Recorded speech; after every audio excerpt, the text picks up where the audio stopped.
Jangan lupa subscribe channel YouTube TVRI Bengkulu, like, komen, dan nyalakan notifikasinya.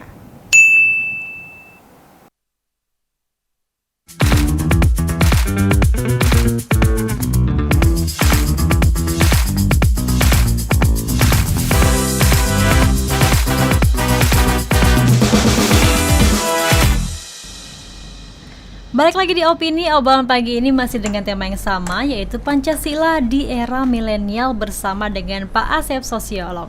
Pak Asep, sebenarnya kalau kita sekarang ya bagi masyarakat, apa sih yang harus kita lakukan agar nilai-nilai Pancasila ini tidak luntur ya dengan perkembangan zaman? Karena sekarang tuh dikit-dikit orang tersinggung ya, banyak konflik sudah mulai tinggi ya. Seperti apa Pak Asep? Ya, saya melihat bahwa ya dari suasana sekarang ya. Jadi terutama kan serba terbuka kehidupan, dan yang dikhawatirkan adalah ujung-ujungnya atau katakanlah munculnya ada sifat-sifat hedonis gitu ya, yang justru berawal dari banyaknya ketidakadilan sosial gitu ya. Gap antara masyarakat yang kaya dengan yang miskin begitu besar, kira-kira itu kan. Dan ini tanpa misalnya disadari dipertontonkan gitu ya. Ada sebagian masyarakat yang luar biasa kayanya, ada yang sementara banyak yang luar biasa juga miskinnya. Nah, ini problem keadilan sosial yang justru diamanatkan oleh Pancasila seperti apa pelaksanaannya, kan kira-kira itu. Nah, ini secara struktur memang harus dibenahi gitu ya. Jadi ketimpangan-ketimpangan ini adalah hal yang ya bisa dilihat atau dirasakan sehari-hari, baik dalam berbagai gitu unsur aspeknya, di bidang hukum, politik, ekonomi, kan itu sosial, luar biasa. Padahal ini capaiannya adalah tadi Pancasila itu keadilan sosial bagi seluruh Indonesia. Nah, kira-kira itu. Nah, bagaimana sih? Iya, faktanya demikian tinggi. Hanya apa, tugas kita memperjuangkan seluruh masyarakat gitu ya, agar cita-cita Pancasila kan sebagai cita-cita, tidak mungkin sampai kapanpun antara cita-cita dengan realita itu sama. Benar. Itu kan tetap ada jarak. Nah, kita bagaimana sih jarak itu semakin kecil gitu ya, antara cita-cita dengan realitasnya, bukan tambah panjang tapi harusnya tambahin, ya, upayakan di situ.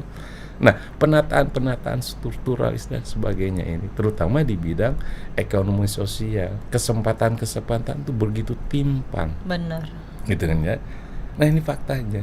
Sehingga orang mungkin atau banyak berpikir ini negara Pancasila, keadilan sosial, tapi kenyataannya kan begitu hebatnya perbedaan luar biasa. Nah, kira-kira itu. Nah, sehingga bukan masalah nilai-nilai moral gitu ya yang dibutuhkan, tapi secara struktural itu yang harus harus dibangun, dibentuk gitu. Ada keinginan tadi mempraktekkan, mengimplementasikan keadilan sosial.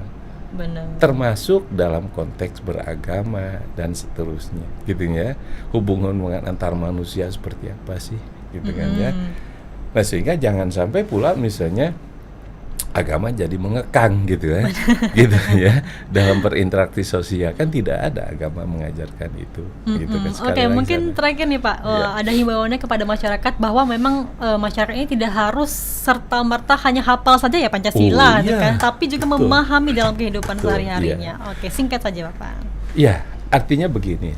Kita harus memahami secara yuridis Pancasila berdasar falsafah negara, kan itu ya. Dan implementasinya adalah menjadi tanggung jawab kita semua, terutama dalam kehidupan praksis kita bernegara, bermasyarakat gitu ya. Dan cara ini juga individu, kira-kira itu. Sehingga apa, aspek-aspek nilai-nilai etis, nilai-nilai moral itu menjadi basis dalam konteks kita berkehidupan bermasyarakat. Benar, gitu di situ. Baik, gitu, terima kasih Pak Asep sudah bersama kami ya, spesial edisi Hari Lahir Pancasila ya Bapak ya, 1 Juni 2023. Kami ucapkan selamat Hari Lahir Pancasila untuk seluruh masyarakat di Indonesia. Kita harapkan semoga dengan adanya ya Hari Pancasila ini kita dapat bersatu dan kokoh untuk membangun Indonesia yang lebih maju. Demikian opini pada pagi hari ini. Jangan lupa terus saksikan opini ini setiap hari Senin sampai dengan Jumat pukul 8 pagi hanya di TVRI Bengkulu bersama Kita Maju. Sampai jumpa.